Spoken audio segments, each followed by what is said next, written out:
जो सब पर ऐ मेरे ताज वाले है तेरा करम जो सब पर। और करे हैं तो इस प्रोग्राम का आगाज़ तिलावत कलाम पाक से किया जाता है। तो मैं कारी साहब को मैं कहूँगा कि तिलावत कलाम रब्बानी से इस प्रोग्राम का आगाज़ करें और मुख्तसर से अंदाज में, कोई भाषण नहीं, कोई कुछ नहीं, कि क्यों ये कौम की फलाह बहबूदी के लिए है। ख़ास तौर से पहले सुन लीजिए, नहीं तो बुरा लगेगा तो लोगों को कैसे हमको मौका नहीं दिए करके। ये अपने कौम के मतलब ही ऐसा आ जाता है कि अपना वफ़ की प्रॉपर्टी है और अपना मदरसा है, कब्रस्तान है, ईदगाह है, खानका है, और जो वफ़ के जो हिंदुस्तान पाकिस्तान छोड़ के चले गए तो उसको कस्टोडियन ऑफ एनिमी के प्रॉपर्टी कहा जाता है। उसकी हिफाजत के लिए ये प्रोग्राम आकर रखे। तो मैं तिलावत कलाम पर से कारी साहब को कहूँगा आगाज़ करेंगे।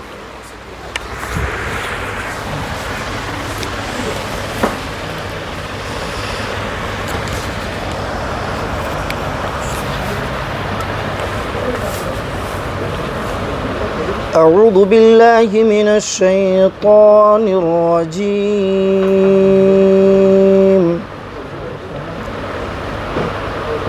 बिस्मिल्लाहिर रहमानिर रहीम। और चीज़ के सामने और वस्समाअ बनैनाहा बिअयदिन व इन्ना लमूसिऊन।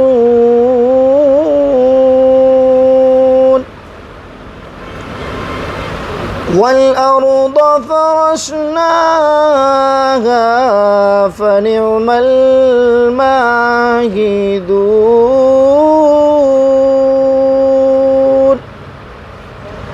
वमिन कुल्लि शैइन खलक़ना ज़ौजैनि लअल्लकुम तज़क्करून। फफ़िर्रू इलल्लाह इन्नी लकुम मिन्हु नज़ीरुम मुबीन। सदक़ल्लाहुल अज़ीम। नबी गया है तमाम वलियों का, हिंदुस्तान के नामवर वली जो है, और उनका भी उर्स मनाया गया, जिसमें शहंशाह अक़लीम मैया सैयद मोहम्मद बाबा ताजुद्दीन और साबिर ये कलियरी साहब का और सैयद मखदूम अशरफ जहांगीर सिमनानी और भी वलियों का उर्स मनाया गया है।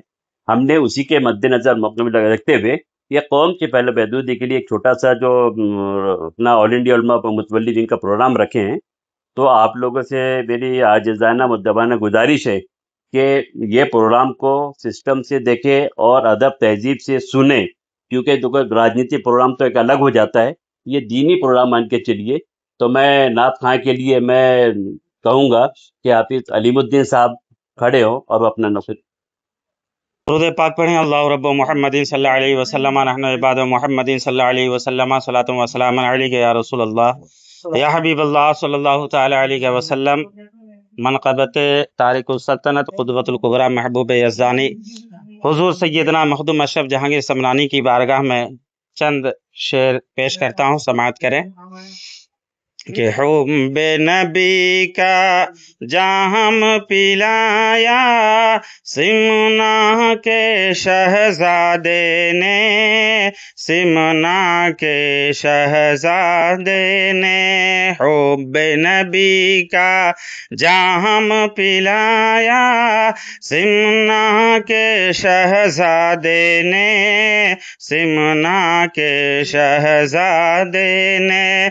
कि हुब्बे हुब्बे नबी का जाम पिलाया, सिमना के शहजादे ने, सिमना के शहजादे ने, के गौस पिया से, के गौस पिया से हमको मिलाया, सिमना के शहजादे ने, सिमना के शहजादे ने।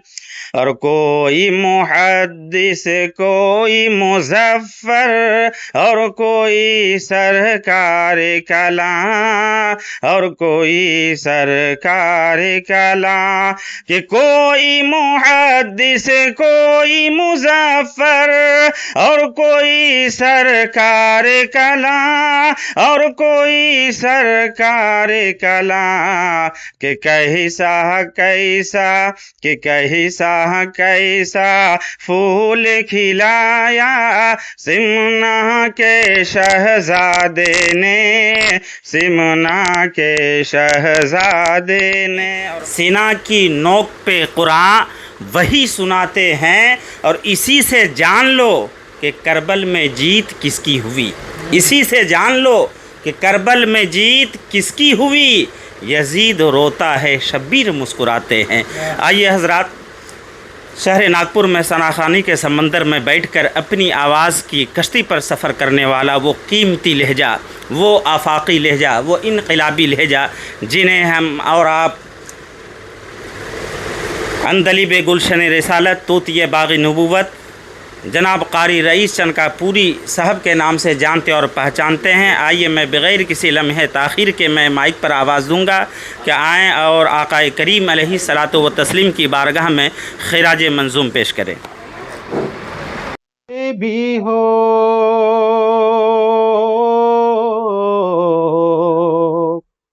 जिसे भी हो गई हासिल, अताए ताजुद्दीन,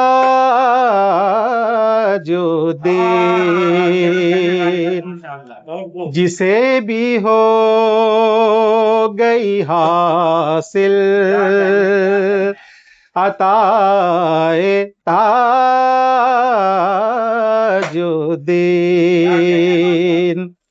जिसे भी हो गई हासिल,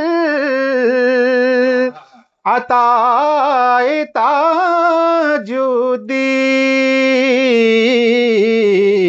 नसीब वाला हुआ वो गदाए ताजुद्दीन, नसीब वाला हुआ वो गदाए ताजुद्दीन।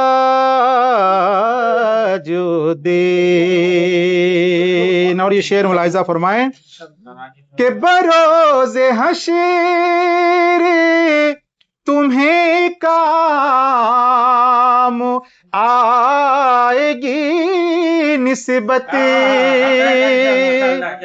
बरोज़े हश्र तुम्हें काम आएगी निस्बत, तो संभाल रखो दिलों में वफ़ाए ताजुद्दीन, संभाल रखो दिलों में वफ़ाए ताजुद्दीन।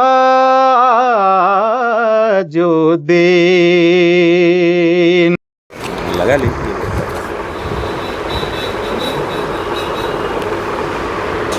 अस्सलामु अलैकुम वरहमतुल्लाहि वबरकातुहू। बारगाह रसूल में दुरूद पाक पढ़ लीजिए। अल्लाहुम्मा सल्ली अला सय्यदिना मौलाना मुहम्मदिन बारिक वसल्लम, सलातु व सलाम अलैका या रसूलल्लाह सल्लल्लाहु तआला अलैहि वसल्लम।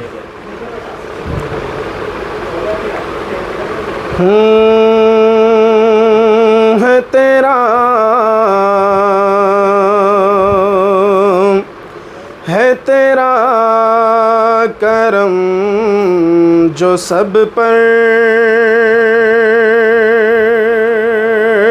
है तेरा करम जो सब पर, ऐ मेरे ताज वाले है तेरा करम जो सब पर, है तेरा करम जो सब पर,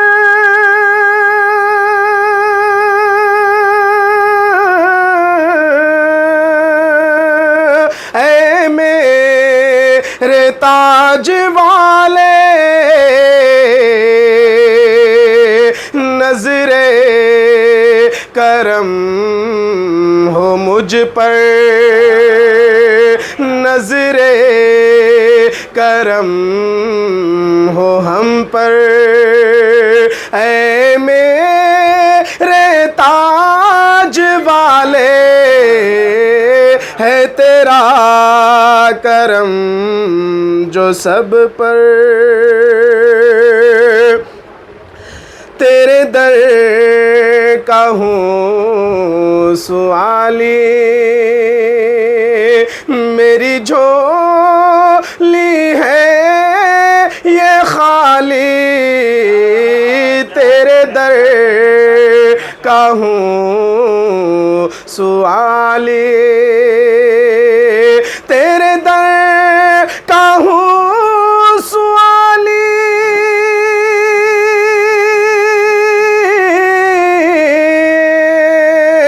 मेरी झोली है ये खाली, सदका मिले ऐ आले, सदका मिले ऐ आले, ऐ मेरे ताज वाले नजरे करम हो मुझ पर। जो हमारे महाराष्ट्र के जो प्रेसिडेंट है अपने कमाल अंसारी साहब भी आ गए हैं और महाराष्ट्र के प्रेसिडेंट हैं, और इनके एक ताल्लुक़ मैं करा दूं, ये पुलिस डिपार्टमेंट में रिटायरमेंट ले लिया इन्होंने, वॉलंटियर रिटायरमेंट, और ये लोगों की खिदमत करने के लिए तैयार हो गए हैं। ऐसे लोगों के लिए मैं तो ज़ोरदार तालियां बजाइए तो ज़्यादा बेहतर है। गवर्नमेंट सर्वेंट छोड़कर ये कौम खिदमत के लिए तैयार हो गए। और उसी तरीके से हमारे राजू चौहान साहब जो सामने बैठे हैं, ये अपना ऑल इंडिया उलमा मुतवल्ली विंग सूफ़ी संघ के विदर्भ के प्रेसिडेंट इनको बनाया गया है। और हमारे जहाँ पर ये प्रोग्राम अरेंज किए हैं जिन्होंने, वो advocate Fatima Pathan All India Ulama Board Vidarbha के लीगल प्रेसिडेंट इनको बनाया गया है, ये भी सामने बैठे हैं। और नागपुर शहर की जो महिला अध्यक्ष हैं वो तहमीना खान भी सामने बैठी है, उनका भी स्वागत करिए। और कुछ लोग बारिश की वजह से, खैर अपने कौम को तो बहाना मिल जाता है किसी चीज़ का, बहाना के तो अव्वल है अपनी कौम, बहाने के लिए तो मशहूर है, बहाना बताने के लिए तो मशहूर है, क्योंकि वक्त का ख्याल तो है ही नहीं, इसीलिए दर दर के ठोकरें खाते हैं। अगर टाइम के पाबंद रहे, अब जैसे राजू चौहान साहब, ये भी महानगर पालिका में बैठ के मगर वो अपना कीमती वक्त निकाल के फ़ौरन आए न अपने लिए। इसी तरीके से मैं कहूँगा कि अब आगे का जो प्रोसेस है, हमारे एडवोकेट फ़ातिमा पठान जो लीगल एडवाइज़र है, वो कुछ लोगों को बताएंगी, जैसे नक्शा मुक्ति, वफ़ की प्रॉपर्टियाँ, मस्जिद, मदारिस, उसके बारे में मेरे से ज़्यादा, क्योंकि वो लीगल तरीके से वो बताएंगी। उसके बाद हमारे प्रेसिडेंट साहब है जो महाराष्ट्र के, वो 2 मिनट अपना बताएंगे लोगों को, फिर नियुक्ति पत्र दिया जाएंगे। सोहेल भाई की खासियत है कि लोगों को बहुत ज्यादा इज्जत से नवाजते हैं लोग। मैं आपको ये कहना चाहूंगी कि ऑल इंडिया उलेमा बोर्ड के तरफ से ये काम जो बहुत दिनों से ही चालू है, आज पहली बार हम सबकी मुलाकात एक दूसरे से हुई है, लेकिन इस उलेमा बोर्ड का नाम कोई छोटा नाम नहीं है, एक बहुत बड़ा नाम है। और मुसलमानों के लिए इस बोर्ड के नीचे अगर हम काम करते हैं तो सच में हम एक दिन की खिदमत को जो है वो अंजाम दे सकते हैं। आज मतलब एक वकील होने के नाते नहीं, एक कॉमन आदमी होने के नाते, एक कॉमन व्यक्ति होने के नाते मैं जाफर नगर से ज़ियारत के लिए जब जाती हूँ ताजुद्दीन औलिया के दरबार पे, वहां जाते तक ऐसे बहुत सारे बड़े बड़े बैनर, पोस्टर, सारी चीजें लगे दिखती है, लेकिन उसके अंदर हमारे एजेंडा मिसिंग दिखते हैं। आप मेरी बात से सहमत है? एजेंडा मतलब हम वो हमारा मकसद क्या है? मतलब आप ताजुद्दीन सरकार की अगर हम बात करें तो उन्होंने क्या किया? लोगों को खिदमत किया, कई लोगों को रुजू करवाया, इस्लाम की तरफ रुजू कराया उसका। लेकिन जब आप उस पोस्टर को देखते हैं, ये मेरा एक कॉमन ऑब्जर्वेशन है जो मैं आपसे मतलब डिस्कस कर रही हूँ कि जब हम उस पोस्टर को देखते हैं, आप सबने देखा होगा बड़े बड़े पोस्टर होते हैं और बड़े बड़े पोस्टर में बड़ी बड़ी फोटो होती है। मैडम हंस रही है, मेरे ऑब्जर्वेशन से। ऐसी चीजों को देखने के बाद आप सोचते हैं कि ये हमारी जो कौम है, ये कितनी दिशाहीन कौम है। वो जो आप बोर्ड पोस्टर पढ़ते हैं, संदल कमेटी इस्तेकबाल करती है, उसमें बहुत सारे नाम, बहुत सारे फोटो, तो हमें कहीं ना कहीं ये लगता है कि हमारी जो कौम का जो एजेंडा है ये क्या है? केवल पोस्टर बनाना, केवल नाम लिखाना, यही हमारा एजेंडा रह गया है? या फिर हमारे नाम के आगे भाई, हमारे लाला भाई, ना ये भाई वो भाई, हम क्या कर रहे हैं? यानी मैं अपने नजरिए से देखती हूँ तो मुझे ये कौम गुमराह लगती है। आज सुबेरे मेरे घर में फिजियोथेरेपीज आती है मेरी मम्मी के लिए। वो मुझे कह रही थी कि सोनम वांगचुक ने एक मुक वो रखा है, उसमें जाना है। मैंने कहा क्यों जाना है? कितने बच्चों ने नीट की एग्जाम दी? मेरा क्वेश्चन है, आप सुनिए। ऐसे सर गई आप। मैंने पहली बात आपको बताई कि आप बहुत सारे पोस्टर बैनर देखते हैं, आप बहुत सारे पोस्टर बैनर दिखते हैं। आप मेरी बात से सहमत हुए या असहमत हुए तो हम बात आगे बढ़ाएं। हम इतने सारे पोस्टर बैनर देखते हैं, लेकिन हमारे कौम का एजेंडा क्या है? हमारी कौम का एजेंडा क्या है? ये अभी तक क्लियर नहीं होता उसको। यानी हमने बाबा ताजुद्दीन साहब को हमने वो इज्जत देने के लिए लगाया है, या उनके नाम को आगे करके हमारे नाम को आगे करने लगाया है? हम कौन है? मतलब ताजुद्दीन सरकार किसी नाम के मोहताज नहीं है, किसी बोर्ड के मोहताज नहीं है। उन्होंने वो काम करे हैं। मेरा दूसरा ऑब्जर्वेशन, आप मेरी बात से सहमत है तो मैं आगे, क्योंकि इत्तेफाक अगर मेरी बात से रखेंगे तो उस बैनर पोस्टर को जब मैं देखती हूँ तो मुझे मेरी जो कौम है वो बहुत गुमराह नजर आती है। यहाँ हमारे कौम में गुमराही नजर आती है कि उस बैनर पोस्टर का कोई एजेंडा नहीं है। उसी तरह हमारी अपनी कौम का भी कोई एजेंडा नहीं है। हमारी कौम को किसी ने भी बोल दिया, हर जगह हमारी कौम को एंटी बीजेपी कहलाना है। जहाँ बीजेपी को गाली बकनी है वहां हम सीना तान के खड़े हैं। ठीक है? क्यों? जब बीजेपी ने 1500 बांटे तब हम तो सीना ढक कर खड़े थे कि भैया हमारा भी कर लो। फिर हमने क्यों नहीं कहा कि ये बीजेपी की है, हम नहीं लेंगे? जहां पर भी इससे होता क्या है, ऐसी चीजों से होता क्या है, ऐसी चीजों से हम और गुमराही की तरफ चले जाते हैं और हम नेशन को देने की बजाय नेशन हमसे लेने लगता है। हमारी भीड़ जिस तरफ बढ़ने लगती है, चौहान साहब मुस्कुरा रहे हैं मेरी बात सुन के, जरूर जहां पर बीजेपी को गाली देने की बारी आएगी, हमारे अंदर में 90% लोगों का ईमान जाग जाता है। अरे भाई क्यों जाग गया? क्या बीजेपी सरकार में हम सांस नहीं ले पा रहे? क्या काम नहीं कर पा रहे? हमारे मेन मुद्दे बीजेपी सरकार आए या कांग्रेस सरकार, और जब कांग्रेस थी तो क्या हमारे यहाँ पे बहुत सारे डॉक्टर, इंजीनियर या हम पूरे के पूरे सर्विस याफ्ता हो गए थे? या बीजेपी सरकार आई तो हमारी सर्विसेज में आना बंद हो गया? मुझे लगता है 2019 से लेके 2024 तक का डेटा जब मैंने स्टडी किया, सबसे ज्यादा लोग आईएएस ऑफिस के लिए, आईपीएस के लिए, जो यूपीएससी बोलते हैं, वो क्वालिफाई करे। ये मैं डेटा से बात कर रही हूँ। फिर हमें यहाँ पे हम हर जगह एंटी बीजेपी एंगल कब तक निकालेंगे? हमारी कमियों को छुपाने के लिए हमें ऐसी चीजों की जरूरत पड़ रही है। रेदर मैं ये कहूँ, अगर आप मेरी बात से सहमत है, ठीक है, हम हर जगह ये देखते हैं कि हम कहाँ बच सकते। आप जब तक अपना भला हम खुद नहीं करना चाहेंगे, हमारा भला नहीं हो सकता। फिर से मैं एक डेटा से आपसे उठा के बात कर रही हूँ। कुछ दिनों पहले पीटासूर में मानकापुर पुलिस स्टेशन के से साहब लोग भी थे, अब में से कुछ लोग थे। बहुत बड़ा एक नो टू ड्रग्स का प्रोग्राम हुआ, जिसके अंदर में मुसलमानों में से 5 लोग भी मौजूद नहीं थे। जिसने भी वो प्रोग्राम रखा, वो प्रोग्राम बाकायदा एक बड़े से हॉल में रखा गया। जिसने भी वो प्रोग्राम ऑर्गेनाइज किया, उसने कोई कसर नहीं छोड़ी कि वहां पे मतलब इंतजामात की हो या अच्छे से अच्छे लॉन को अरेंज करने की, लेकिन हम में से कोई भी नहीं आया। सिर्फ 4 या 5 लोग थे। जब पीआई साहब आए तो ये सोचकर आए थे कि कम से कम 50 लोग तो हो गए। इतने बड़े पीटासूर में क्या कोई गांजा नहीं पी रहा? क्या कोई घर गांजे से परेशान नहीं था? होंगे, लेकिन हमें नहीं आना, क्योंकि ये तो है नहीं। अगर हम वहीं पर ही बीजेपी को गाली बकने का सेशन रखते तो वहां पे क्या होता? फिर तो हमें वो शैतान नजर आता और हम कंकर 2-4 हाथ में उठा के मारने पहुंच जाते। तो हम हमारी कमियों को छुपाने के लिए कब तक? बीजेपी आपकी एंटी वाली नहीं है। मुझे तो लगता है कि बीजेपी सबसे ज्यादा मुसलमानों को सुधारने का काम कर रही है।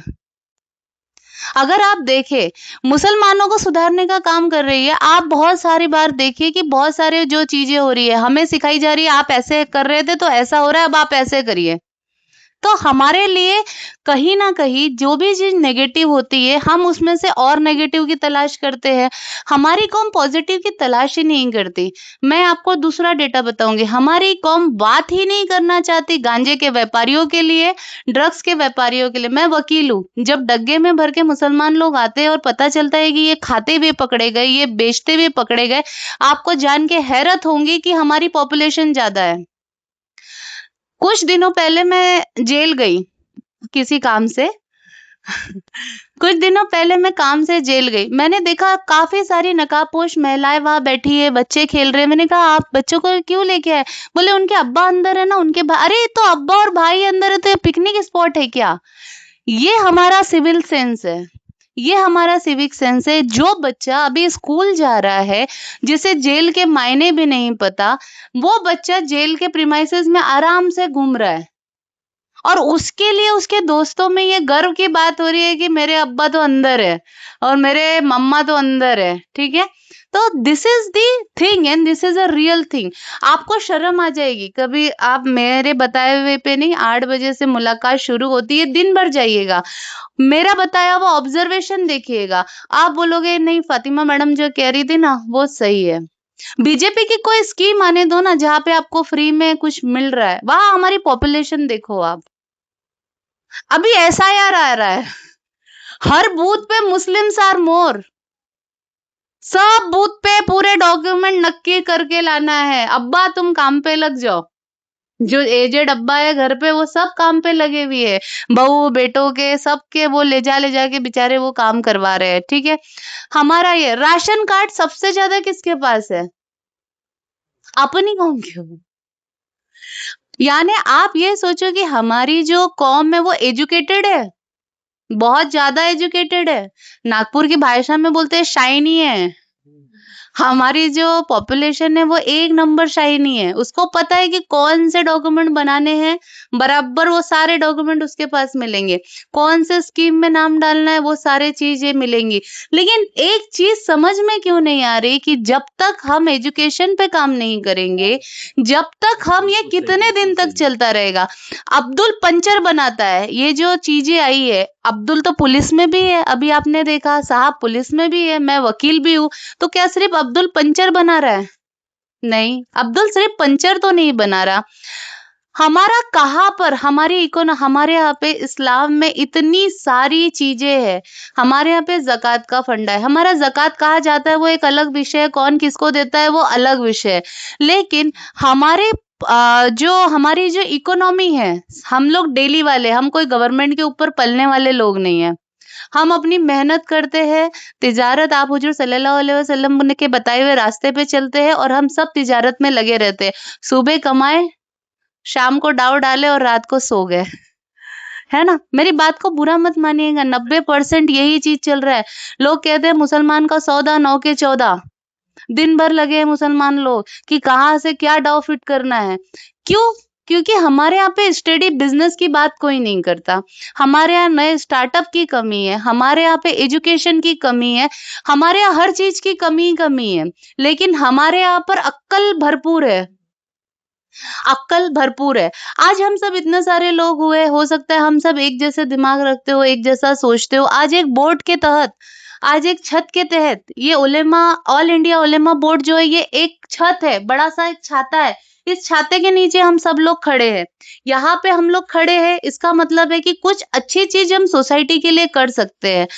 आज हमें तो मालूम नहीं था। देखो, बीजेपी गवर्नमेंट, ये राज हमें कांग्रेस ने छुपा के रखा था। मैं कोई बीजेपी में नहीं हूँ, मैं सिर्फ पढ़ती हूँ, अच्छी अच्छी चीजें समझती हूँ। कांग्रेस ने हमसे ये सत्य ही छुपा के रखा कि हम इतने अमीर थे, नहीं तो हमें तो लगता था कि सच में अब्दुल पंचर ही बनाता है। मुस्कुराइए, ठीक है। हमसे तो कांग्रेस ने इतना बड़ा चीज छुपा के रखी गई थी कि हम इतने अमीर हैं। आज ये वक्फ बोर्ड की प्रॉपर्टी होती है, किसी को पता था क्या? मुझे भी नहीं मालूम था। मैंने भी जब ये सब बवाल होने लगा और पढ़ने लगे तो पता चला कि जो वक्फ बोर्ड की जो जमीन, इसको यहाँ लगाना होता है क्या भैया? तो इस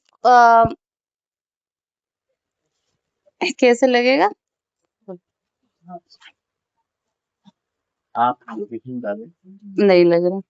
हर चीज के सामने, हर चीज के सामने आ जाए, हर चीज के साथ प्राउड है हाँ, गर्व की बात। अभी इसके पहले जब कांग्रेस का राज था, हमें मालूम था कि हम इतने अमीर लोग हैं, हमारी कौम इतनी अमीर है। नहीं, हमारी आंखें खोली। फिर मैं कहती हूँ कि बीजेपी एंटी मुस्लिम तो बिल्कुल नहीं है। आज बच्चे बच्चे को पता तो चला कि मुसलमानों के पास रेलवे के बाद सबसे ज्यादा जमीन हमारे पास है। नहीं तो हमारे बाप दादा कह रहे थे मुगल आए, राज करे, चले गए।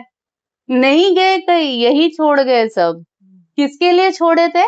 ताकि हम उस जमीन का उपयोग हमारे लिए कुछ कर पाते हैं। ठीक है, अब एक जुमला चलता है कि अब्दुल पंचर बनाता है। ठीक है, अब्दुल पंचर बनाता है, ये भी जुमला चलता है। तो जो पंचर बनाता है उसे स्किल वर्क कहते हैं। उसे क्या कहते हैं? वो स्किल्ड वर्क है। हर आदमी पंचर नहीं बना सकता, है ना? हर आदमी पंचर नहीं बना सकता, हर आदमी टायर का नट नहीं खोल सकता। वो उसके लिए भी क्या लगता है? एक स्किल लगता है। उसे कहते हैं स्किल वर्कर है वो, स्किल। जैसे हम वकील बने, ठीक है, बहुत समय तक पढ़ाई करी, डिग्री ली, फिर वकीलों के पास प्रैक्टिस की, आज खुद के इंडिपेंडेंट है। उसी तरह वो पंचर भी अब्दुल पंचर बनाता है। अगर अब्दुल पंचर नहीं बनाता तो क्या होता? गाड़ियां नहीं चलती। और ये भी हमें किसने सिखाया? बीजेपी ने सिखाया कि अब्दुल पंचर बनाता है। भैया कितना बड़ा काम करता है वो, है ना? तो जोरदार तालियां होनी चाहिए पहले बीजेपी पार्टी के लिए। देखो, हमें एजुकेट कर रही है। अगर हमने अभी भी नहीं समझे, अगर हम अभी भी नहीं समझे इस बात को, तो हमारी आने वाली जनरेशन भी नहीं समझेंगी। नागपुर के अंदर में पिछले 6 महीने से सोहेल भाई के लिए भी जोरदार एक बार तालियां बजाइए, वो सबके लिए बजवाते हैं। फिर मैं कारण बताऊंगी। जब हम सब लोग सोए हुए थे कि क्या होना चाहिए, तब डीबी स्पॉट से हर एक पुलिस स्टेशन में जाके बहुत सारी बातें की, चेंजेस की बातें, रिफॉर्मेशन की बातें की।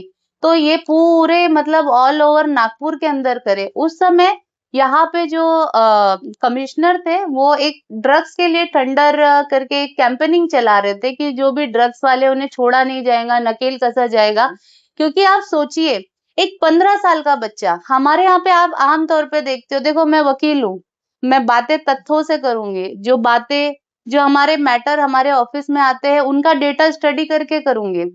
हमारे यहाँ पे तलाकों के मामले बहुत बढ़ गए, वरना हमारे बाप की तो हमारी अम्मा से शादी हुई और वो अब तक चली आ रही है। ठीक है, तो हमारे यहाँ पे अचानक से क्या हो गया? तलाकों के सिलसिले बढ़ गए। तलाकों के सिलसिले में कहीं ना कहीं सबसे ज्यादा 80% जो है ये नशा है।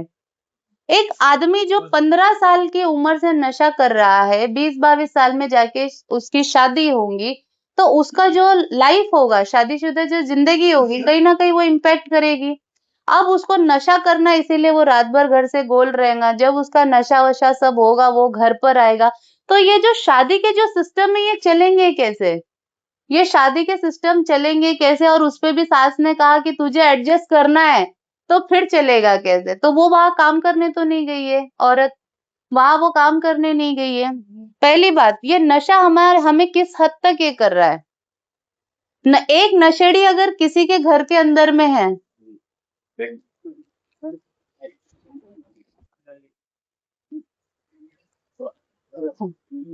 आप समझ गए अभी, ये एक नशा। तो हमारे यहाँ पे हम सिर्फ जो वक्फ बोर्ड है उसके तहत में हम कौन सी वक्फ की प्रॉपर्टियों के लिए काम करेंगे, नशा मुक्ति के लिए काम करना है, और तीसरी चीज हमें सिर्फ एजुकेशन के लिए काम करना है।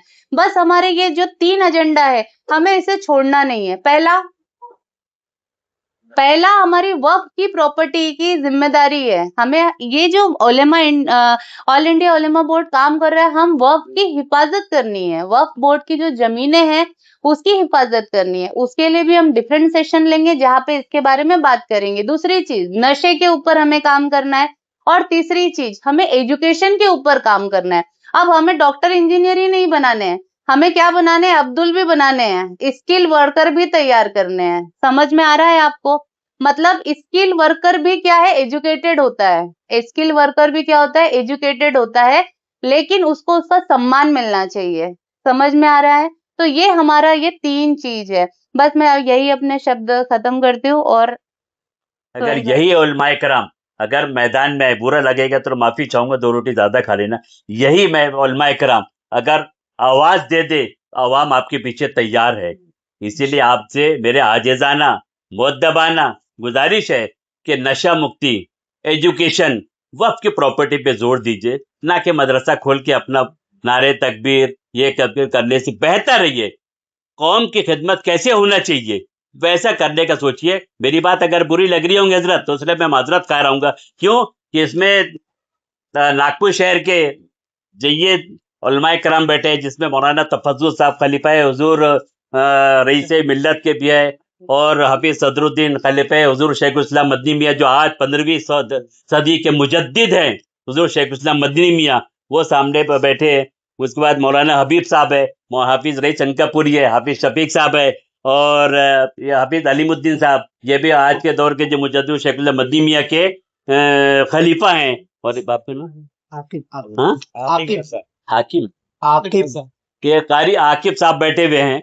ये 8-6 साल जरूर हैं, मगर इनकी भी एक ताकत है। और उन्हीं के बीच में हमारे आपको एक तारुफ करा देना चाहता हूँ कि ये राजू चौहान साहब, ये जो राजू चौहान साहब एक अच्छी शख्सियत है, ये इनको मुतवल्ली विंग जो सूफी संत का विदर्भ का प्रेसिडेंट बनाया गया है इनको। और हमारे बीच में अभी रूहीना सैयद, रूहीना एडवोकेट आधार रूहीना सैयद आई अभी, वो भी इधर आओ, इनको विदर्भ का महिला प्रेसिडेंट बनाया गया है। और महाराष्ट्र का प्रेसिडेंट हमारे कमाल अंसारी साहब बने हैं। और आप लोग को भी जो आपको भी जिम्मेदारी दी जा रही है, तो इंशाल्लाह मैं ये नहीं कहता हूँ कि देखो अपने को इस तरीके से नहीं लेना है कि वो कौन से मसलक के हैं, कौन से मसलक के हैं, कौन से मसलक के हैं। अपने को अपने मसलक पे अमल काम करना है, और अपने को अपने तरीके से काम करना है। आज नागपुर शहर की बात कर रहा हूं मैं, लोग बड़े बड़े दावे करते हैं नागपुर शहर में, बहुत बड़े बड़े दावे करते हैं, राजनीति रोजी सेकते हैं बरसाती मेंढक की तरह, मगर जब कौम की बात आती है पीछे हट जाते हैं। मैं दावे के साथ कहता हूं हजरत में, आप लोग भी वाकिफ है कि पश्चिम नागपुर में ये गोड़ेवाला रोड पर कस्टोडियम ऑफ एनिमी की प्रॉपर्टी, जिसको हिंदुस्तान पाकिस्तान छोड़ के चले गए तो उसको कस्टोडियम ऑफ एनिमी की प्रॉपर्टी कहा जाता है। 10.5 एकड़ की जगह पड़ी हुई है, उसको मोजरी भी करवा के ओके करके पड़े हुए, मगर अपनी कौम माशाअल्लाह, बुरा लगता है जरूर। बड़े बड़े लीडर, हज कमेटी के चेयरमैन नागपुर शहर में, पश्चिम नागपुर में बैठे हैं, और बड़े बड़े चेयरमैन लोग, मगर कौम के लिए कुछ नहीं है, जीरो है। तो इसीलिए मैं आप लोगों से उलमाए करम के सामने एक आजिजी से मैं एक अर्ज करता हूं कि थोड़ा सा नशा मुक्ति पर भी अपने मसाजिदों में, मदरसों में बयान दीजिए, क्योंकि नशा मुक्ति, और जैसे एडवोकेट फातिमा पठान ने बताई अभी के वक्फ की प्रॉपर्टी पे ध्यान देना है, एजुकेशन पे ध्यान देना है। उस मुतालिक से मैं हजरत हाफिज कारी सदरुद्दीन साहब से कहूँगा कि वो 2 मिनट अपने कुछ छोड़े मैं, उसके बाद मौलाना हबीब साहब कहेंगे, उसके बाद भी फिर नियुक्ति पत्र का आगाज होगा। फिर वो साहब हैं, तो उनसे भी गुजारिश करूँगा अभी कुछ अपने अल्फाज का है, क्योंकि उलमाए कराम से ही सब कुछ चलता है। उलमाए कराम बोलेंगे कल चाँद दिखना तो कल ही चाँद दिखेगा, परसों चाँद नहीं दिखेगा। इस पर अमल करते हैं, इसीलिए उनकी बात सुनना ज़रूरी है।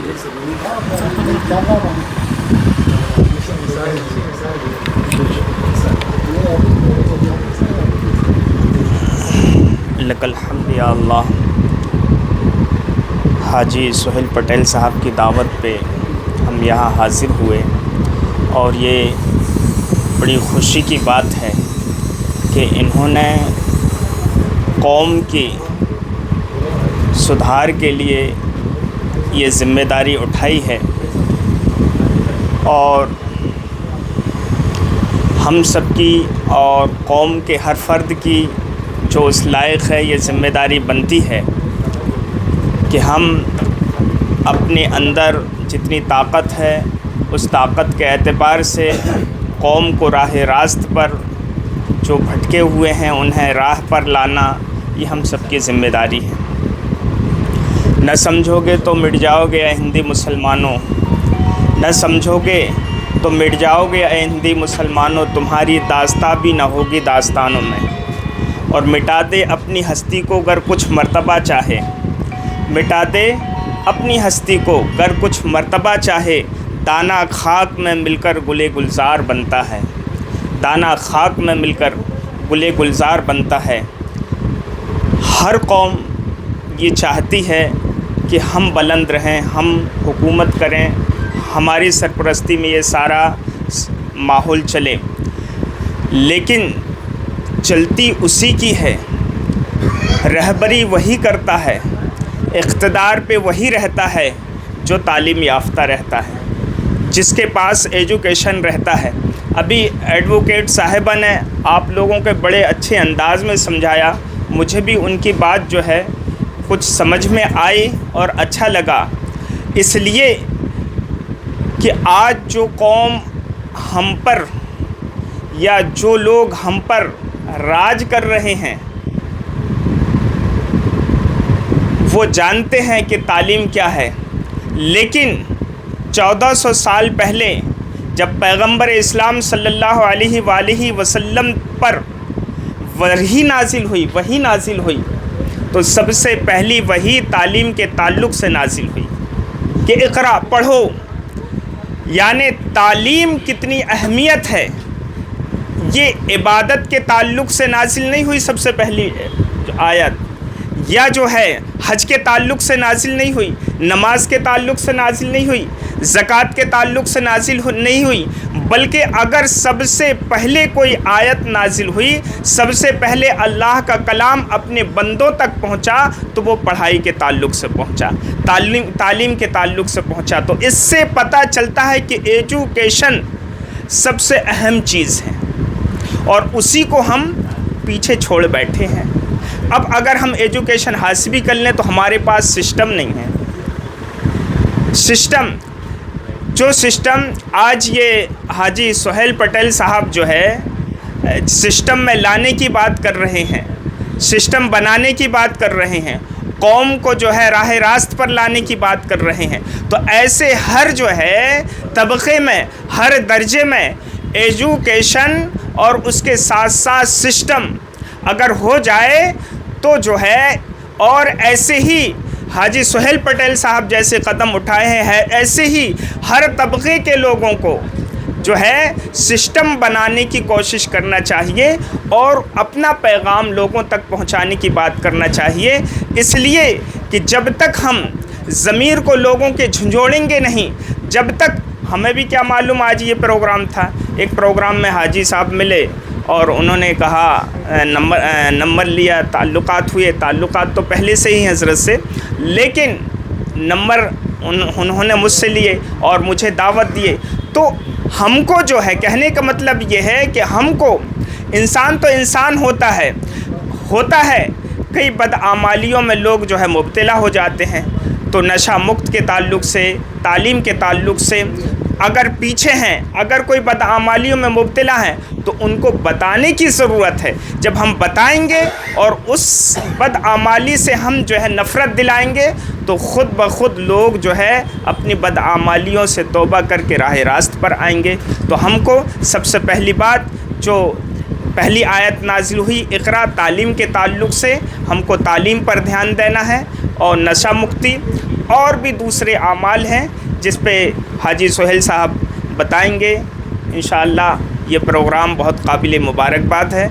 मैं मुबारकबाद पेश करता हूँ हाजी सोहेल पटेल साहब को, और ये प्रोग्राम कामयाब रहे।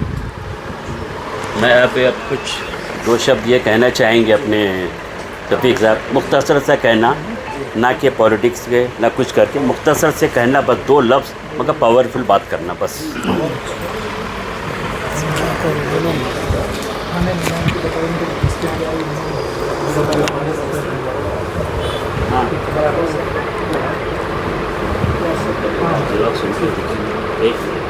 अस्सलामु अलैकुम। आप और हम जो इकट्ठा ऑल इंडिया उलमा बोर्ड के तले हम बैठे हैं, जो हाजी साहब के सरपरस्ती में हमारे इस्लाम की इज़्ज़तदार ख़वातीन, माँ और बहनें और भाई लोग और भाऊ भी यहाँ तशरीफ़ रखते हैं। अब जिस तरीक़े से कि ऑल इंडिया उलमाए दीन बोर्ड जो है, इसमें हमें मस्जिद, मदरसा, खानका, सारी चीज़ों पे हमको फोकस भी देना है। जो अध्यक्ष हैं, उपाध्यक्ष हैं, महाराष्ट्र के हैं, विदर्भा के हैं, मराठवाड़े के, उस तरीक़े से। अब जैसे कि हमारे चौहान साहब भी यहाँ पर तशरीफ़ रखते हैं, और उनके साथ में हाजी सोहेल पटेल साहब भी है, और उलमाए दीन भी रोना के स्टेट हैं। तो अब इसी तरीक़े से मैं मराठी में चंद जुमले बोलना चाहता हूँ की त्या हिशोबानं के उलमाए दीन बोर्डमध्ये आमचे चव्हाण साहेब आहे, हे आमचे हाजी सोहेल पटेल साहेबचा सांगणं आणि सांगितलेलं आहे। त्या हिशोबानं आता यानंतर आम्ही हिंदू आणि मुसलमान एक जान, एक प्लेटफॉर्म पे आकर अगर हम अपने मिशन को काम करते हैं कि जैसे हज़रत बाबा ताजुद्दीन ट्रस्ट के अंदर में, वहाँ के खानका में, वहाँ की दरबार में जो पैसा आता है वो किस तरीक़े से और किस जगह जाता है, इस पर भी फोकस होना चाहिए, ताकि हमारे कौम की गरीब बच्चियों की शादी हम किस तरीके से और कौन से फ़ंड से किया जाए। अगर हमारे कौम की या हमारे समाज की, सभी समाज कोई ख़राब नहीं है, समाज के कुछ लोग हैं जिसमें बीजेपी ख़राब नहीं, बीजेपी के कार्यकर्ता लोग कुछ ख़राब है ना, जैसे हमारे एडवोकेट मैडम साहिबा ने जो कहा है, उसी तरीक़े से कि जो दरगाहें हैं, बड़े बड़े खानकाएँ हैं, मदरसे हैं, जिसमें आमदनी इनकम होती है, जिनका कोर्ट के अंदर में हिसाब व किताब भी होता है ना, ऑडिट किया जाता है। उसी तरीक़े से हमको इस चीज़ पे भी फोकस देना है कि हमारे कौम की बच्चियों की शादी के लिए, अगर हमारे कौम के कोई गरीब बच्चे हैं, उनमें अगर कोई उनके माँ बाप बीमार हैं, तो उनके बीमारी के लिए, अगर कोई हमारे कौम की बच्ची या बच्चा अगर पढ़ रहा है, तो उनके लिए वहाँ से हम कुछ फ़ंड खींच कर लेकर आके उसके एजुकेशन के लिए बढ़ाएं। और दूसरा मसला ये जो है, जो हमारे बीच में गांजा, चरस, एमडी, परफ्यूम, जो भी सारे जो चीज़ें हमारे सामने में लाकर रखा गया है, और जिस किसी ने भी लाया है, तो ये समझिए कि एक ये जो है एक जरासीम है, एक कैंसर है। आज हमको लड़ने की ज़रूरत नहीं है। ऐसी स्थिति में अगर हमारे घर में अगर एक शराबी हो जाए, तो अल्हम्दुलिल्लाह हम उससे लड़के ख़त्म हो जाएंगे। हमको किसी से लड़ने की और भिड़ने का समय नहीं है। हमारे घर में अगर एक एमडी खाने वाला बच्चा अगर हो जाए, तो ऑटोमेटिक 2 महीने के बाद घर के टीन निकालना चालू कर लेगा। माँ बाप को तो बाद में धक्का बुक्का करेगा, लेकिन पहले तो इस पर भी हमारा ये फोकस, और ये जो हमारे कौम की बैठी भी है, अल्हम्दुलिल्लाह इसमें हमारे तमीना बाजी भी है, जो कौम का दर्द रखती हैं, जो अच्छा वर्कर भी है उनका। उसी तरीक़े से हमें इस चीज़ पर भी थोड़ा गौर व फिक्र करना है कि जो नशा अभियान का जो सिस्टम कानून चला रहा है और हमको सपोर्ट कर रहा है, तो बिल्कुल हमको उनको भी बिठाकर और उनके साथ कंधे को कंधा देकर इस चीज़ पे हमको फोकस देना है। अस्सलाम वालेकुम।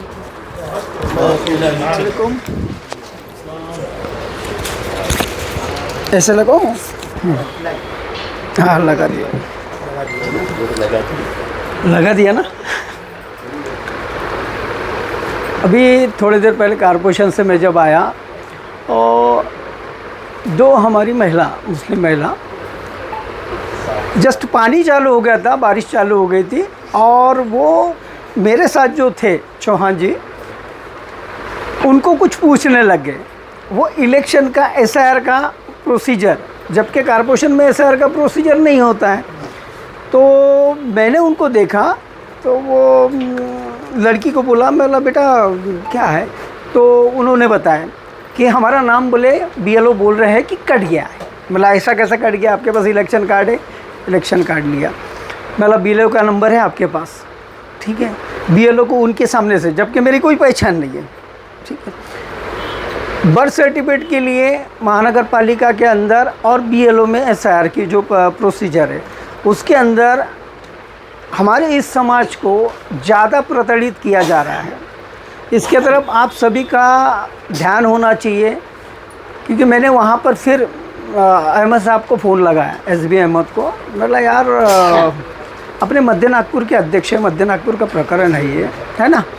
अपने यहाँ तो अपने एसआईआर के कैंप्स लगाए हैं, तो हमारा फ़र्ज़ बनता है कि हम लोग हर अपने मोहल्ले में, गली मोहल्ले में जो बीएलओज़ है, ठीक है, उनके तरफ से कैंप लगाए। एसआईआर का जो डर है हमारी कौम की इसमें, और जो बर्थ सर्टिफिकेट का जो प्रॉब्लम्स है, ठीक है, मैं वहाँ पर बैठा हूँ। आपको कोई चिंता करने की ज़रूरत नहीं है किसी भी इसकी। अगर कोई काम नहीं करता, कोई भी अधिकारी, हाजी साहब को मालूम है, ठीक है, मैं वहीं पर ही काम करवा दूँ, ठीक है। उसके बारे में आप ने ज़्यादा कोई टेंशन लेने की ज़रूरत नहीं। परंतु हम चाहते हैं कि इस कौम से ही वो हीरे निकले, वो संघर्ष ये निकले कि ठीक है, हम लोग अल्लाह की इबादत कर रहे हैं, हम जो भी अपना फ़र्ज़ अदा कर रहे हैं, परंतु कौम की कब करेंगे हम लोग सेवा? कौम की सेवा करने के लिए हमारे पास यही नहीं है। हम देख रहे हैं, मैं बहुत अच्छे से देखता हूँ सब चीज़ें, और आपको थोड़ा सा बुरा लगेगा, परंतु मैं दिल से, यानी नज़र से देखता हूँ कि ये इतनी बड़ी कौम रहने के बाद ये कौम इतनी पीछे क्यों है, डरी क्यों है, सहमी क्यों है? किससे डरती है ये? किससे डर है इसको? ठीक है, इसको डर है, इसने एजुकेशन नहीं ली, इसको सिस्टम ही नहीं मालूम, इसके लोग सिस्टम में ही नहीं है, इसके लोग सिस्टम में ही नहीं है कि ताकि ऐसा कुछ वहाँ पर दमदार, जैसा भी हमने बोल दिए कि आप बिंदास आ जाना कारपोरेशन में, कलेक्टर ऑफिस में, या कोई भी डिपार्टमेंट में, मैं हूँ, देख लेता मैं सब। ठीक है, क्यों बोलूँगा? ठीक है, आपको भी लगना चाहिए कि चौहान साहब हमारे बैठे हैं वहाँ पर। तो ऐसे हमारे कौम के जो लोग हैं, जो निष्ठावान लोग हैं, जो कौम के प्रति समर्पित है, तब जाके कौम आगे बढ़ती है ना। कौम ऐसे आगे नहीं बढ़ती है। 3-3.5% देश पे राज कर रहा है, और हम लोग 28%, 30% रहने के बाद हम लोग क्या कर रहे हैं? तो ये हमने सोचना चाहिए ना। मैं वाल्मीकि समाज से आता हूँ, हमारी इसमें भी ताजिया निकलते, निशान निकलते हैं, छड़ी निकलती है, ठीक है, हम लोग बहुत मानते हैं। परंतु मैं उलमा बोर्ड में आ गया, जल के खाक हो गए होंगे। पूरा 99% समाज वन साइड रहेगा कि चौहान साहब कैसे चले गए, आप उधर, आप कैसे चले गए। पर उनको नहीं मालूम कि चौहान साहब क्या करना चाहते हैं। चौहान साहब सब सारे कौम को लेकर ऊपर आना चाहते हैं, सारे कौम के लिए लड़ना चाहते हैं, ठीक है। मैं किसी एक कौम के प्रति बना नहीं हूँ। मैं चाहता हूँ कि जो कौम दबी है उस कौम में उनका साथ दूँ, ठीक है। मेरे को मालिक ने जो भी शक्तियाँ दिया है, जो भी पावर दिया है, जो भी एजुकेशन दिया है, वो यहीं छोड़ के जाऊँ ना, इन्हीं के लिए दे के जाऊँ। मैं क्या लेके जाने वाला हूँ? काली हाथी जाने वाला ना, ठीक है। पर वो ये जज्बा हमारे इसमें रहना चाहिए, और हमारे उलमा बोर्ड का एक प्रोग्राम जाहिर होना चाहिए कि हम लोग करना क्या चाहते हैं, किस लोगों के लिए करना चाहिए। अपने लोगों के लिए तो कोई भी करता जी, अपने लोगों के लिए कोई भी करता, अपनी जात के लिए, अपने समाज के लिए कोई कुछ भी करता, डोनेशन देगा, ये करेगा। बाकी के समाज के लिए करके बताओ, कलेजा लगता है। तो वहाँ पर हम लोग फेल हो जाएंगे शायद। तो हम लोगों ने ऐसा करना चाहिए, इसको ब्रॉड करना चाहिए सर, इसके रूट ऐसे चेंज करना चाहिए कि दूसरा समाज भी बोलना चाहिए कि नहीं रे, ये अपने लोग हैं। क्या फंड लग रहा, क्या लग रहा है, जगह का प्रॉब्लम है क्या, कोई ये है क्या, तो वो खुद होके समर्पित भाव से हमारी मदद करना चाहिए, वो हमने नज़रिया लोगों के जहन में कायम करना चाहिए हमारा वाला। बस इतना ही बोलूँगा आज के प्रति। ठीक है, नमस्ते। साहब है किसके? सूफी संत के। तो इसमें एसटी समाज भी है, ओबीसी भी है, ब्राह्मण भी है, सिख भी है, ईसाई भी है, सभी इसमें शामिल है। कोई एक उलमा बट इसमें नहीं है। हमने कुछ दिन पहले इसमें डिपुटेशन भी दिए थे और इंशाअल्लाह कल या परसों में जो आशा पठान मुख्यमंत्री देवेंद्र फडणवीस की पर्सनल सेक्रेटरी अभी मिलकर आए और मैंने बात करके, तो वो 2 दिन में समय देगी, तो अपन उसमें सभी मसले के ऊपर में वो एक डिपुटेशन देंगे, उससे संजीदा दिमाग से बात करेंगे। वक्त के मुतालिक से हो, चाहे वो BLO का मसला हो, जैसे राजीव चौहान साहब ने बोले, सब मसले पर अपन वहाँ जाके अपन बात करेंगे बहुत ज़रूर। तो मैं भी 2 मिनट के लिए हमारे जो महाराष्ट्र के प्रेसिडेंट है कमाल अंसारी साहब, उनसे कहूँगा 2 शब्द अपने भी कहे, उसके बाद में ये जो नियुक्ति पत्र दिया जाएंगे उनको। अस्सलाम वालेकुम, मैं मोहम्मद कमाल अंसारी, एक्स सर्विसमैन, और ऑल इंडिया उलेमा बोर्ड में भी मेरा नियुक्ति हुआ है नया, जिसमें मुझे महाराष्ट्र प्रदेश अध्यक्ष का पद दिया गया है। और मैं कोई नेता तो हूँ नहीं, लेकिन हाजी सोहेल पटेल साहब ने मुझे उत्साहित किया कि नहीं, चलो अपनी कौम के लिए कुछ करना है। जैसे कि कौम में बहुत सारी कमियां हैं जो मैं देख रहा हूं, क्योंकि मैं नागपुर शहर में 10 साल रिजर्व लाइन अजनी में पोस्टिंग था मेरा, और नागपुर और रिजर्व लाइन अजनी ये दोनों में मिला के जो कंपनी होती है हमारे जवानों की, वो 300 लोगों की होती है। 300 लोगों की कंपनी। मैंने 10 साल नागपुर में ड्यूटी किया है, लेकिन नागपुर में हमारी पोस्ट पे मात्र 10 से 15 मुस्लिम होते थे, उससे ज़्यादा कभी यानी स्ट्रेंथ बढ़ी ही नहीं। क्योंकि हमारे कौम के लोग पढ़ते तो है, लेकिन वो ज़्यादातर तिजारतों में आगे बढ़ते हैं, ना कि नौकरियों में। जबकि उनको नौकरी में भी भागीदारी लेना चाहिए, अपने एजुकेशन को बढ़ाना चाहिए, हमारी समझ को बढ़ाना चाहिए, वो हम नहीं करते। इसी के कारण आज हमारे पास ज्ञान होने के बावजूद हम ज्ञान की कमी है हमारे पास, तो हम कानूनी तौर से लड़ नहीं सकते। हम किसी से हमारे खिलाफ हुए अन्याय के खिलाफ हम खड़े नहीं हो सकते, जिसके कारण आज ऐसे बहुत से लोग हैं जो हमारे इस्लाम के ख़िलाफ़ आवाज़ उठा रहे हैं और गलत अपशब्द कह रहे हैं। जैसे इमरोज़ आलम हो गए, नाजिया इलाही ख़ान हो गई, और ऐसी कोई अनीसा मैडम है वो हो गई हैं, और सलीम वास्तिक है। ये अपराधी लोग हैं, लेकिन उसके बावजूद ये लोग चैनलों पे आते हैं और बदनामी करते हैं इस्लाम की, और इनके ख़िलाफ़ हम कोई भी कार्रवाई नहीं कर सकते। क्यों नहीं कर सकते? क्योंकि हम मुसलमान कहलाते हैं। हमारा जो गेटअप है वो ऐसा होता है कि हम 10 के बीच में खड़े हो गए तो अरे भाई ये मुसलमान है, समझ में आता है। हमारी तादाद ज़्यादा है, लेकिन हमारे दुश्मन बहुत ज़्यादा है, और हमारे दुश्मनों को हम गले लगाना चाहते, क्योंकि हम उन्हें दुश्मन मानते नहीं। जैसे बीजेपी सरकार, हम तो बोलते हैं वेल एंड गुड सरकार है, क्योंकि उन्होंने हमको ये सिखाया है कि हमारे अंदर कमियां क्या है, और हम वो कमियों को अगर क्लियर कर लेंगे तो हम हमारे बीच जो हमारे आस्तीन के जो दुश्मन हैं उनसे हम लड़ सकते हैं। इसीलिए हमको एजुकेशन के तरफ बढ़ना है और हमारी कौम के लोगों को आगे बढ़ाना है, जिसके लिए हमको एजुकेशन के लिए हमको हमारे तरफ से जो फंडिंग होता है और जो मदद होती है वो करें, सब मिलकर करें। और प्लस जैसे ऑल इंडिया उलेमा बोर्ड, ये कोई हमारा मुस्लिम संगठन नहीं है। ये बोर्ड में हिंदू, मुस्लिम, सिख, ईसाई सब ज्वाइन हो सकते हैं, ऐसा कुछ नहीं है, क्योंकि ये एक सामाजिक संगठन नहीं है। ये सिर्फ एक जो कौम के लोगों को नाहक और उनके ज़मीनों को जो हथियाया जा रहा है, जैसे मंदिर हो, मस्जिद हो, तोड़ी जाती है, हम उन सब के लिए खड़े हैं। जो जायज़ हक और जो जायज़ उनके अधिकार है वो हम दिलाने की कोशिश करेंगे। इसीलिए हमने ये संगठन को ज्वाइन किया है, और नागपुर में हम ये जो पद बांटने का हम जो कार्यक्रम रखे हैं अभी, ये पद इसलिए हम दे रहे हैं कि भाई आप भी आके जुड़िए, और आप और 10 लोगों को, 15 लोगों को जोड़िए, और जोड़ने के बाद इस संगठन के बारे में बताइए कि हमारा एजेंडा है क्या। एक्चुअली हमारा एजेंडा वक्फ बोर्ड जो ज़मीनों पे अवैध कब्जे हो रहे हैं, जिससे हमारे कौम के लोगों को बैक साइड किया जा रहा है। जैसे अभी टीवी पे बहुत ट्रोल चल रहा है कि भाई मुसलमानों से कारोबार नहीं करना चाहिए, मुसलमान लव जिहादी होते हैं, मुसलमान आतंकवादी होते हैं। जैसे कि मदरसों में बोला जाता है कि मदरसों में समाज के धर्म परिवर्तन करवाया जाता है, नक्सलवादी तैयार किए जाते हैं। और ऐसा भी कहा जाता है कि भाई मुसलमानों को यानी हिंदू जो भाई है उनको काफिर कहा जाता है। तो ऐसा कुछ नहीं है, हमारे दिल में हिंदू भाइयों के लिए कोई नफ़रत या कोई ऐसा जज्बा नहीं है कि जिससे हम ये कहें कि वो काफिर है, क्योंकि वो उनका धर्म फॉलो करते हैं, हम हमारा धर्म फॉलो करते हैं। और काफिर जो होता है वो मुसलमान रहकर अगर काफिराना हरकत करे, जैसे कि वो मुसलमान है और मुसलमान यानी कुरान पाक पढ़ता है, सब कुछ जानता है, उसके बाद वो अगर गलत काम कर रहा है तो उसको काफिर बोलते हैं। हिंदू भाई हिंदू है और वो अपने धर्म को फॉलो करता है, तो वो हमारे धर्म से ताल्लुक़ नहीं रखता, इसलिए हम उसको काफिर नहीं बोल सकते। वो हमारे भाई आदमजात भाई है। लेकिन फिर भी हमारे यानी बीच में, हमारे देश में जो नफ़रत फैलाने का जो काम कर रहे हैं, ऐसे बहुत से संगठन हैं जो ऐसे लोगों को, जो अपने आप को एक्स मुस्लिम बोलते हैं, उनको समर्थन करते हैं, उनको फंडिंग करते हैं, उनको आगे करते हैं, यानी हमारे खिलाफ हमारे ही लोगों को खड़े कर रहे हैं। तो सबसे पहले ऐसे लोगों के खिलाफ कानूनी कार्रवाई होनी चाहिए, और कानूनी कार्रवाई इस तरह से होनी चाहिए कि उनके ऊपर देशद्रोही का मामला दर्ज होना चाहिए। लेकिन ये होगा कब? जब हम हिंदू भाई मुस्लिम भाई एक होके इन लोगों के खिलाफ आवाज़ उठाएंगे।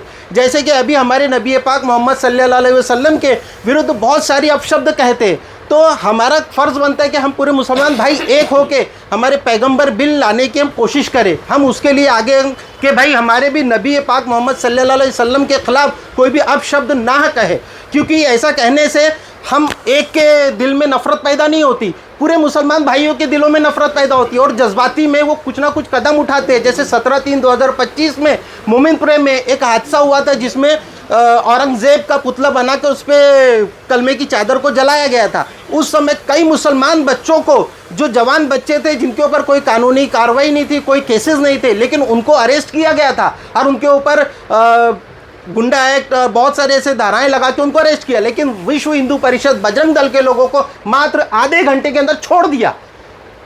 क्यों? क्योंकि उनको कानून का नॉलेज था, उनके जो मंत्रिमंडल वगैरह जो थे वो पहुंच गए। लेकिन हमारे पास से कौन? हमारे पास के हमारे बच्चे जो थे वो भागते फिर रहे, मुंह छुपाते फिर रहे। क्यों?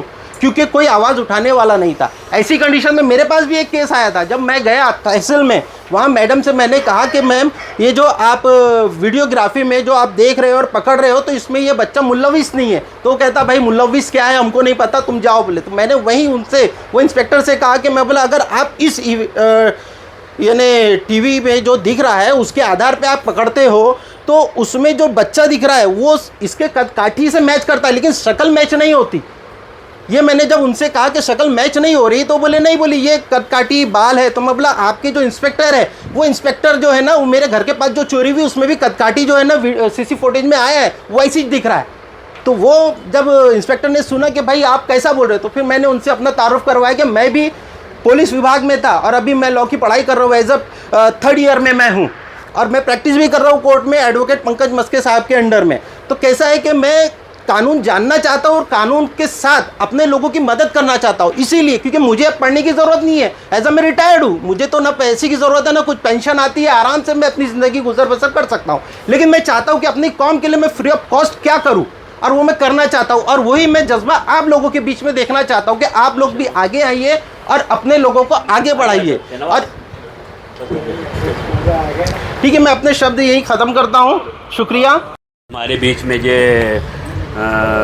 ऑल इंडिया उलमा मुतवल्ली विंग बोर्ड के जो भोला शाह दरगाह के सज्जादा नशीन है ताजा के, वो विदर्भ का उनको भी प्रेसिडेंट बनाया गया है, उनके लिए भी आप लोग ज़ोरदार तालियां बजाइए। अब हम मेरा एक ही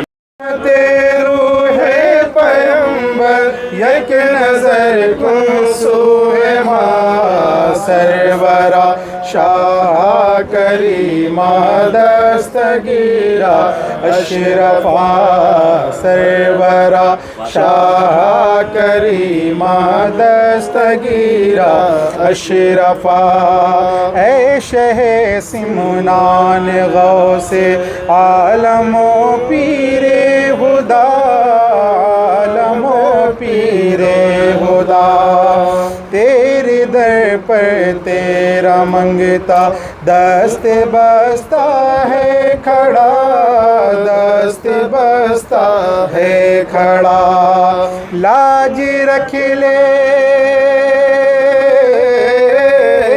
लाज रख ले मेरे दाता होता मेरे खाली हाथ का सरवरा शाह करीमा दस्तगीरा अशरफा।